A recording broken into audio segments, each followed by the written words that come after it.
Welcome back to Quetheview. My name's Jack. Today, I really can't tell where I am. Am I in a car museum? A boutique dealership? You know what? No matter what, I'm joined here with the curator of that museum.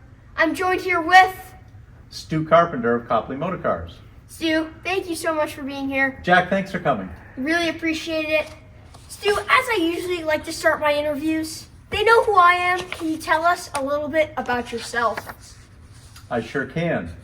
So Copley Motorcars was started in 1996, and I worked for other folks in the car business, selling classic cars and new cars, and decided I wanted to do it on my own. So almost 30 years ago, I got a showroom in downtown Boston and was in Copley Square for 10 years in a little one-car showroom. Yep. Outgrew the showroom pretty quickly, and then after 10 years there, I moved to my hometown of Needham, where we've been for almost 20 years. Stu, as I said, I still don't know where I am. Would you call where we are right now a boutique dealership? I like the word boutique for sure. When I first started the business in Copley Square, it literally was a boutique as a one-car showroom, and then grew to a three-car showroom, and then again outgrew that showroom pretty quickly. But we've got about 25 cars here, so it's a very smallish classic car dealer. All classics, all beauties. Stu, some people would say you have a dream garage. Can you tell us what you think about the phrase dream garage? Because we know you have some thoughts about some people have different opinions on their dream garage. I think it's a generational thing, Jack. I'm in my middle 60s for age, a lot older than you, so my idea of a dream garage is for sure different than your idea because of the cars I grew up with. I have a particular affinity for vintage Mercedes-Benz, vintage Ferrari, vintage Porsche, and vintage Land Rover. Stu, can we come and look around your dream garage? Sure can. All right, let's do this. Stu, can you tell us a little bit about this beautiful Carrera? This is a 1957 Carrera 1500 GS. There's just 100 or so pieces of these, and this is a very, very successful Porsche racing model back in the day. This particular car came from a friend of mine in Munich. It's just recently come in, and he had it fully restored a couple of years ago, and it's just in fantastic condition and a blast to drive.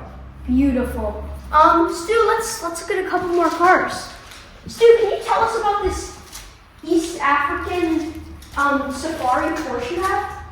The East African Safari is one of the oldest off-road races in the world. It's a grueling event, and this is a 1971 911 ST, and there were only 5 built by the Porsche factory to race in 1971, and this is one of the original 5. What would you value this car at right now? This is $800,000. $800,000. Wow, that's amazing. Let's keep going here. Stu, beautiful cars, beautiful paint jobs. Have you ever had a car in your 30 years of business that it was just hard to let go of? Well, my favorites, the cars I have for sale are representative of cars that I love. My clients love them, but I love them too. And one of my personal favorites is a Mercedes-Benz 280 SE Cabriolet. This particular car is a 1971. There were about 1,200 of them built, and I would say it's in my top 5 favorite cars ever. This particular car is in a very unusual color combination. It's gray metallic with a burgundy interior, of which there are very, very few made. So this one I bought in December, and we did some work to it, and it's on its way next week to Palm Beach. So I'm happy it's sold, but I love it so much I'm a little sorry to see it go. Stu, the leather in these cars are unlike any leather we have today. Can you talk about the quality rather than quantity of leather? So new car manufacturers today are under great pressure to keep costs down. And one of the ways to keep costs down is to scrimp on materials, if you will. Not that the leather on a 2017 Porsche 911 Target isn't nice, but this leather is not the authentic leather from back in the day from Mercedes-Benz. Yeah, this leather, if you feel this leather, it's beautiful. It's thick, it's rich. It's plump, it's thick and plump, and it's not cheaply made. Yeah. Stu, how about we go sit down in another car and finish out this interview? Terrific, Jack. Stu, can you explain what we're sitting in right now? Jack, this is another one of my favorites. This is a 1969 280 SE Cabriolet with a 6-cylinder engine. This one is super unusual because it's colored in Tunis beige metallic with a green interior. And this green interior is completely original. And like we were talking before about leather, this has the plump, thick, supple, 60-year-old leather. It's fantastic. Beautiful leather. Stu, do you ever feel like sometimes you're just babysitting these cars and taking care of them until they find their next home? In a way, yes.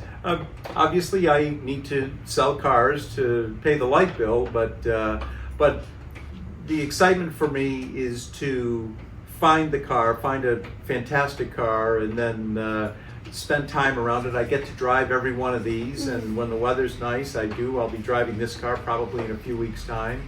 And while I'm enjoying it, people are calling in and inquiring about it, and then someone who loves it as much as I do, they're going to be the new owner, and they'll be the next custodian for a number of years. You get the best of both worlds. You get to drive it around and enjoy it, and then you get to sell it. Exactly.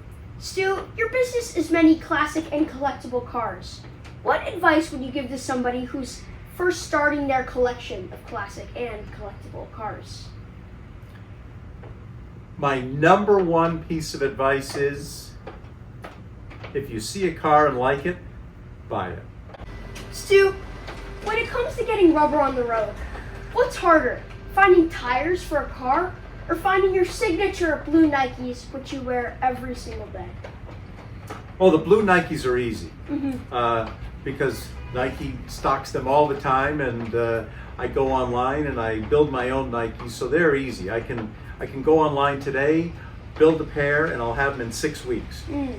Tires, on the other hand, depending upon the tire, because of the classic cars I deal in, sometimes the classic car tires aren't available in 6 weeks' time.